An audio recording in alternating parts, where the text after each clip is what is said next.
Like, I've been thinking about this my own self and thinking, what does it mean? What is the best thing I do for my own family?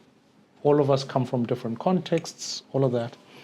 And it kind of got me thinking. I thought, the one thing I know for a fact is, to a large extent, I am the first one. If my own, if you like, prayer is an important dynamic in our home. Yeah, if I'm not the first one to be praying for my home, I shouldn't be expecting other people to do it.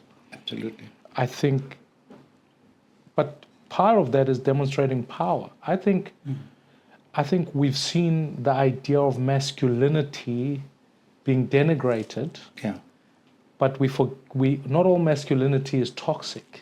And yes, I accept there's such a thing as toxic masculinity, but I don't think we should lose the idea of masculinity. Yeah, no. I think that would be a dangerous space. I do think, to some extent, I'm the first person to protect in my home. And that's why I have not only power, physical power, I can use that to abuse or to protect. I have power, whatever that looks like. And I always think to myself, if a thug comes in at home, I can't shove my kids forward and say, go, you tell them. I must be the first. Absolutely.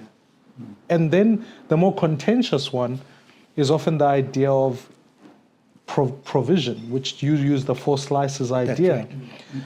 And I think sometimes it's very conflicting for men, which is what I wanted to leave that last because it moves to the next point, which is I find men have worn the idea of provider.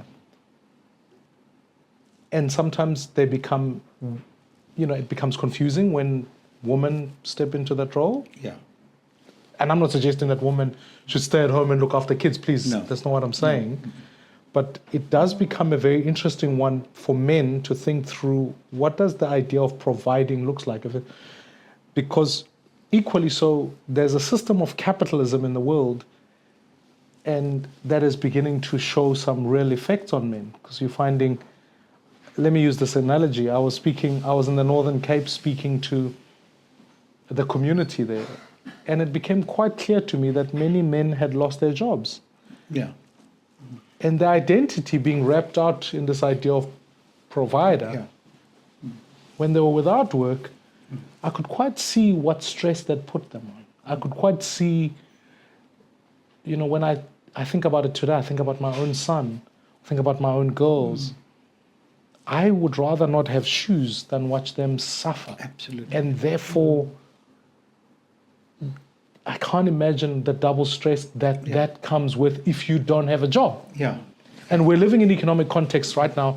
2 out of 3 young people don't have jobs. Sure. Between the ages of 25 to 35, unemployment levels are near closer to 50%. That tells you a story of young people or men who should have been working. Yeah. So forget whether they're providing for anyone or not. Just working. They are not.